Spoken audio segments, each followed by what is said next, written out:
ഇന്ന് നമ്മൾ ഫ്രോഡുകളെ പറ്റി സംസാരിക്കാം. നമ്മുടെ നാടെന്ന് വെച്ച് കഴിഞ്ഞാൽ ഫ്രോഡ് ലാൻഡാണ്. ഇംഗ്ലണ്ട്, നെതർലാൻഡ്സ് എന്നൊക്കെ പറയുന്ന പോലെ India is now A fraud land. ഇപ്പോൾ ഈ വീഡിയോ റെക്കോർഡ് ചെയ്യാൻ തുടങ്ങുന്നതിന് മുമ്പ് തന്നെ എനിക്കൊരു ഫോൺ കോൾ വന്നു. ഫോൺ കോൾ വന്നപ്പോൾ എന്താ ഹിന്ദിയിലാണ്. ആപ്കാ സിം കാർഡ് ജറൂരത് സെ ജ്യാദ ഉപयोग करने के कारण हम रद्द कर रहे हैं എന്ന് പറഞ്ഞിട്ട്, എന്ന് വെച്ച് കഴിഞ്ഞാൽ എൻ്റെ സിം കാർഡ് അവരങ്ങ് സ്റ്റോപ്പ് ചെയ്യുകയാണ്. അവരെ വിളിച്ചു കഴിഞ്ഞ് കഴിഞ്ഞാൽ അവരത് ശരിയാക്കി തരാം, നമ്മൾ ഫൈൻ കൊടുക്കണം, അതാ ഇതാ മാടയാ കോടയാന്ന് പറഞ്ഞ് അതും ഒരു തട്ടിപ്പാണ്.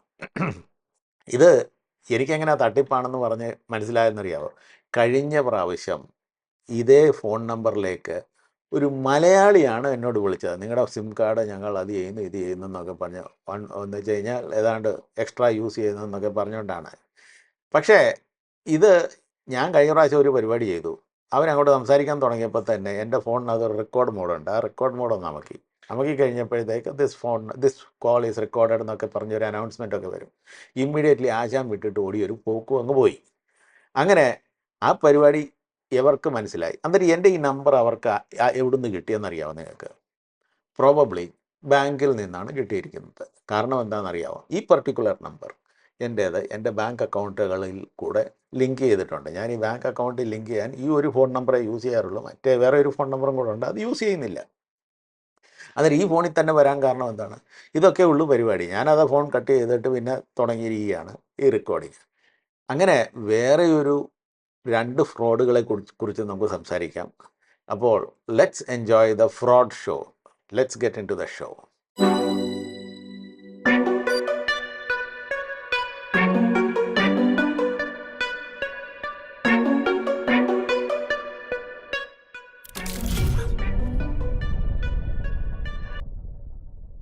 നമ്മുടെ ജീവിതത്തിൽ ഏറ്റവും ഇമ്പോർട്ടൻ്റ് ആയിട്ടുള്ള 2 കാര്യമാണ്. ഒരെണ്ണം ഹെൽത്താണ്, പിന്നെ ഒരെണ്ണം വെൽത്താണ്. വേറെ പല ഇമ്പോർട്ടൻ്റ് കാര്യങ്ങളും കൂടെ ഉണ്ട്. പക്ഷേ നമ്മൾ ഈ ഫ്രോഡ് എപ്പിസോഡിനകത്ത് ഈ 2 തരം ഫ്രോഡുകളെ കുറിച്ചാണ് നമ്മൾ സംസാരിക്കാൻ പോകുന്നത്. ഡൽഹിക്കടുത്ത് ഫരീദാബാദ് എന്ന് പറഞ്ഞൊരു സ്ഥലമുണ്ട്. ആ റീജിയനെ എല്ലാവരും NCR എന്ന് പറയും, നാഷണൽ ക്യാപിറ്റൽ ഏരിയ എന്നൊക്കെ, റീജിയൻ എന്നൊക്കെ പറയും. അവിടെ ഒരു ഡോക്ടർ ഉണ്ടായിരുന്നു, പങ്കജ് മോഹൻ ശർമ്മ എന്ന് പറഞ്ഞ ഒരു ഡോക്ടറുണ്ട്. അദ്ദേഹത്തെ പിടികൂടി. അദ്ദേഹം MBBS ഡോക്ടറാണ്. പക്ഷേ ബോർഡ് വെച്ചിരിക്കുന്നത് എന്തുവാണ്? കാർഡിയോളജിസ്റ്റ്. പുള്ളി MDയും DNBയും ഒക്കെ ചെയ്ത ഒരു കാർഡിയോളജിസ്റ്റ് എന്ന് പറഞ്ഞ് സർട്ടിഫിക്കറ്റൊക്കെ വെച്ചിട്ട് എന്ത് ചെയ്യുന്നറിയാവോ? 50 പേര്, അറ്റ്ലീസ്റ്റ് 50 പീപ്പിളിൻ്റെ ഹാർട്ട് സർജറി നടത്തിയ ആശാൻ. ആക്ച്വലി ഹാർട്ട് സർജറി നടത്തണമെങ്കിൽ സാധാരണ ഒരു MBBS ഡോക്ടറെ കൊണ്ട് പറ്റത്തില്ല. അതിന് അധികാരം പോലും ഇല്ല അദ്ദേഹത്തിന് അങ്ങനെ ചെയ്യുവാനായിട്ടുള്ള. ഇത് കാർഡിയോ സർജൻസിൻ്റെ പരിപാടിയാണ് ഹാർട്ട് സർജറി ചെയ്യുന്നത്. ഇദ്ദേഹം ഈ പരിപാടി എങ്ങനെ പറ്റിച്ചെന്നറിയാവോ? ഇദ്ദേഹത്തിൻ്റെ പേരാണ് പങ്കജ് മോഹൻ ശർമ്മ എന്ന് പറഞ്ഞാണ് പുള്ളിയുടെ പേര്. പങ്കജ് ഡോക്ടറാണ്, MBBS ഡോക്ടറാണ് പങ്കജ് മോഹൻ ശർമ്മ. ഇദ്ദേഹത്തിന് ഈ മെഡിക്കൽ റെക്കോർഡ്സ് ഉണ്ടല്ലോ, നമ്മുടെ ഈ മെഡിക്കൽ ബോർഡിൻ്റെ റെക്കോർഡ്സ് ഉണ്ടല്ലോ.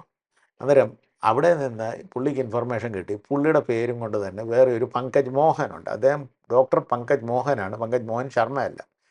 അദ്ദേഹം ഒരു കാർഡിയോ സർജനാണ്.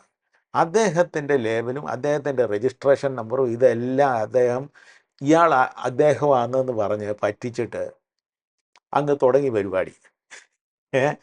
അന്നേരം ഈ 50 പേരെ പറ്റിച്ചെന്നാണ് പറയേണ്ടത്. ബിക്കോസ് ഇദ്ദേഹം കാർഡിയോ സർജനല്ല, കാർഡിയോളജിസ്റ്റ് അല്ല, ഒരു മുന്തനാണ്ടോ അല്ല, നോർമൽ MBBS ഡോക്ടർ. അദ്ദേഹം ഇത്രമാത്രം ഓപ്പറേഷൻ ചെയ്യുവാൻ എന്ത് അർഹതയാണ്? എന്നിട്ട് അതിനെക്കാളും രസം, ഈ NCR റീജിയണിനകത്ത് ഒരു ഹോസ്പിറ്റലുണ്ട്, ഒരു തരം പേര് കേട്ട ഹോസ്പിറ്റലാണ്, മെഡിട്രീന ഹോസ്പിറ്റൽ. നമ്മുടെ ഡൽഹി ഏരിയയിലൊക്കെ ഉള്ള ആൾക്കാരോട് ചോദിച്ചു കഴിഞ്ഞാൽ അവർ പറയും ഒരുവിധം പേര് കേട്ട നല്ല ഹോസ്പിറ്റൽ തന്നെയാണ്. അവിടെ ഇദ്ദേഹം ജോലിക്ക് അപ്ലൈ ചെയ്ത് ജോലിക്കും കയറി. എന്നിട്ട് ജോലിക്കകത്തും ഈ പരിപാടിയൊക്കെ നടത്തുന്നുണ്ട്, കാർഡിയോ സർജൻ പരിപാടി. പക്ഷേ ഈ ഹോസ്പിറ്റലിൻ്റെ റെക്കോർഡ്സിനകത്ത് മെയിൻറ്റെയിൻ ചെയ്തപ്പം അവർ എല്ലാവരോടും പറഞ്ഞു ഇന്ന ആൾക്കാരുടെ സർട്ടിഫിക്കറ്റ്സും അവരുടെ ഡീറ്റെയിൽസും ഒന്നും ഞങ്ങളുടെ ഈ കൈപ്പറ്റിയിട്ടില്ല. അതുകൊണ്ട് എത്രയും വേഗം നിങ്ങളുടെ സർട്ടിഫിക്കറ്റിൻ്റെ കോപ്പിയും ഡീറ്റെയിലും ഒക്കെ ഞങ്ങൾക്ക് തരാം. അത് കഴിഞ്ഞിട്ട് ആശാൻ ജോലിക്ക് വന്നിട്ടേ ഇല്ല. അങ്ങനെ ഈ വിദഗ്ധനായ ഡോക്ടറിനെ കാണാതായപ്പോൾ മെഡിട്രീന ഹോസ്പിറ്റലും വേറെ പല ആൾക്കാരുണ്ടല്ലോ, അദ്ദേഹത്തിൻ്റെ രോഗികളൊക്കെ ആയിരിക്കുന്ന ആൾക്കാർ, അവരും കൂടെ ഇദ്ദേഹത്തെ ഒന്ന് കണ്ടുപിടിക്കുവാനായിട്ട് ചിന്തിച്ച് ഇദ്ദേഹത്തിന് വേണ്ടി ഇന്ത്യൻ മെഡിക്കൽ അസോസിയേഷൻ്റെ ബുക്സൊക്കെ സെർച്ച് ചെയ്ത് വന്നു കഴിഞ്ഞപ്പോഴത്തേക്ക് അവിടെ ഇദ്ദേഹത്തിൻ്റെ ഫോൺ നമ്പർസ് ഉണ്ട്, അതൊക്കെ ഡീറ്റെയിൽസൊക്കെ ഉണ്ട്. പക്ഷേ ഇദ്ദേഹത്തിൻ്റെ പേര് ഇതൊക്കെയാണ്, പക്ഷേ അതിനകത്ത് ഇദ്ദേഹത്തിൻ്റെ പടം ഇതല്ല, ഫോൺ നമ്പറുകളൊക്കെ വേറേതാണ്. അന്നേരം ആൾക്കാർ പോയി ഇതിനകത്ത് കിടക്കുന്ന ഫോൺ നമ്പർ ഒന്ന് വിളിച്ചു കഴിഞ്ഞപ്പോഴത്തേക്ക് അത് വേറെ ഡോക്ടർ പങ്കജ് മോഹനുണ്ട്, അദ്ദേഹം കാർഡിയോളജിസ്റ്റായിട്ട് വേറെ ഒരു ഹോസ്പിറ്റലിൽ പണി ചെയ്യുന്നുണ്ട്. ഇവർക്കാർക്കും അറിയുന്നില്ല. എന്നിട്ട് ഈ കള്ളി വെളിച്ചത്തായി കഴിഞ്ഞപ്പോഴത്തേക്ക് ഈ റിയൽ പങ്കജ് മോഹൻ കാർഡിയോളജിസ്റ്റ് ഇദ്ദേഹം ഇന്ത്യൻ മെഡിക്കൽ അസോസിയേഷൻ്റെ സഹായത്തോടു കൂടി ലീഗൽ റൗട്ട് തേടിയിരിക്കുകയാണ് മറ്റേവനെ കയറി പിടിക്കുവാനായിട്ട്. പക്ഷേ അദ്ദേഹം ഈ ആശാനുണ്ടല്ലോ MBBS ഡോക്ടർ പങ്കജ് മോഹൻ ശർമ്മ, പുള്ളി മുങ്ങിക്കിടക്കുകയാണ്. അങ്ങനെയാണ് ഒരു തരം ഫ്രോഡ്, നമ്മുടെ ഹെൽത്തിനെ കൊണ്ട് കളിക്കുന്ന ഒരു ഫ്രോഡ്. അടുത്ത ഫ്രോഡ്, ഇത് ICICI ബാങ്കിൽ ഫിക്സഡ് ഡിപ്പോസിറ്റ് ഇട്ടിരിക്കുന്ന ആൾക്കാരുടെ മുകളിൽ പറ്റിച്ച ഒരു ഫ്രോഡ്. സാക്ഷി ഗുപ്ത, റിലേഷൻഷിപ്പ് മാനേജർ, കോട്ടയിലെ ശ്രീരാം നഗർ ബ്രാഞ്ചിൻ്റെ ഒരു റിലേഷൻഷിപ്പ് മാനേജറാണ്. അവളെന്ത് ചെയ്തെന്നറിയാവോ? 4.58 crore ഫിക്സഡ് ഡിപ്പോസിറ്റിൽ നിന്ന് പൊട്ടിച്ച് എടുത്തിട്ട് സ്റ്റോക്ക് മാർക്കറ്റിൽ കൊണ്ടിട്ടിട്ട് സ്റ്റോക്സിനകത്തും നോർമൽ സ്റ്റോക്സിലല്ല ഫ്യൂച്ചേഴ്സ് ആൻഡ് ഓപ്ഷൻസിനകത്തിട്ട് കളിയാണ്. നിങ്ങൾ വിചാരിക്കുമോ നിങ്ങൾ ഏതെങ്കിലും ഒരു ബാങ്കിൽ പോയി FD ഇട്ടിരിക്കുന്നത് അത് വിഡ്രോ ചെയ്തിട്ട് സ്റ്റോക്ക് ഓപ്ഷനെ ഇട്ടിട്ട് വല്ലവരും കളിക്കാൻ പോകുന്നുള്ള കാര്യം? എന്നിട്ട് 4.58 crore 4.58 crore പോയി. സത്യമായിട്ടും ഈ സ്ത്രീ അത് നോർമൽ സ്റ്റോക്സിൽ കൊണ്ടിട്ടായിരുന്നെങ്കിൽ അറ്റ്ലീസ്റ്റ് നമുക്ക് എന്തെങ്കിലും കിട്ടിയേനെ. ഏറ്റവും പന്ന സ്റ്റോക്ക്, നല്ല സ്റ്റോക്ക് ആയിരുന്നെങ്കിൽ അതിൽ മുകളിലോട്ട് പോയേനെ. ബിക്കോസ് ഇത് ഒരു 2020 തൊട്ട് തുടങ്ങിയിരിക്കുക. 2020 എന്ന് വെച്ചാൽ കോവിഡിൻ്റെ സമയത്ത്. അന്ന് അവൾ നോർമൽ സ്റ്റോക്സിൽ കൊണ്ടിട്ടായിരുന്നെങ്കിൽ ഇന്ന് 4.58 ഷുഡ് ഹാവ് ബിക്കം 10. ആ ലെവലിൽ തന്നെ വന്നതിനെ നല്ല സ്റ്റോക്സിൽ കൊണ്ടിട്ടായിരുന്നെങ്കിൽ. മനസ്സിലായോ? പക്ഷേ ഇവള് പോയി സ്റ്റോക്സ് അല്ല, ഈ ഫ്യൂച്ചേഴ്സ് ആൻഡ് ഓപ്ഷൻസിൽ പോയി കളിച്ച് ഉള്ളതെല്ലാം നശിപ്പിച്ചു. അന്നേരം ഈ ഫ്രോഡ് എങ്ങനെ പുൾ ഓഫ് ചെയ്തതെന്നറിയാമോ? ഇപ്പോൾ നമ്മുടെ ബാങ്കിനകത്ത് നമ്മുടെ ഈ OTP ഒക്കെ വരുമല്ലോ, ചില ട്രാൻസാക്ഷൻസ് ഒക്കെ നടത്തുമ്പോൾ നമ്മളോട് OTP വരും, എന്നിട്ട് OTP ഇടാൻ പറയും. അങ്ങനെയൊക്കെ നമ്മുടെ ഫോൺ നമ്പറുമായിട്ട് ലിങ്ക്ഡ് ചെയ്ത് ഇച്ചിരിക്കുക. എന്നിട്ട് ഈ സാക്ഷി ഗുപ്ത എന്ന് പറഞ്ഞ റിലേഷൻഷിപ്പ് മാനേജർ എന്ത് ചെയ്തെന്നറിയാമോ? 41 കസ്റ്റമേഴ്സ്, 41 കസ്റ്റമേഴ്സിൻ്റെ 110 അക്കൗണ്ട്സ് അവിടെ നിന്നാണ് ഈ FD പൊട്ടിച്ചിട്ട് എടുത്തിരിക്കുന്നത്. അന്നേരം 41 കസ്റ്റമേഴ്സ് എന്ന് പറഞ്ഞു കഴിഞ്ഞാൽ 41 പുതിയ ഈ ഫോൺ നമ്പർ ഉണ്ടല്ലോ, ആ ഫോൺ നമ്പർ എവിടെ റിലേറ്റീവ്സ് ഉണ്ടല്ലോ, വീട്ടുകാരും നാട്ടുകാരും അവരുടെ അടുത്തിരിക്കുന്ന ആൾക്കാരുടെ നമ്പറായിട്ട് ചേഞ്ച് ചെയ്ത്. ഇപ്പോൾ എൻ്റെ ഒരു ഫോൺ നമ്പറുണ്ട്, അത് ബാങ്കുമായിട്ട് ലിങ്ക്ഡാണ്.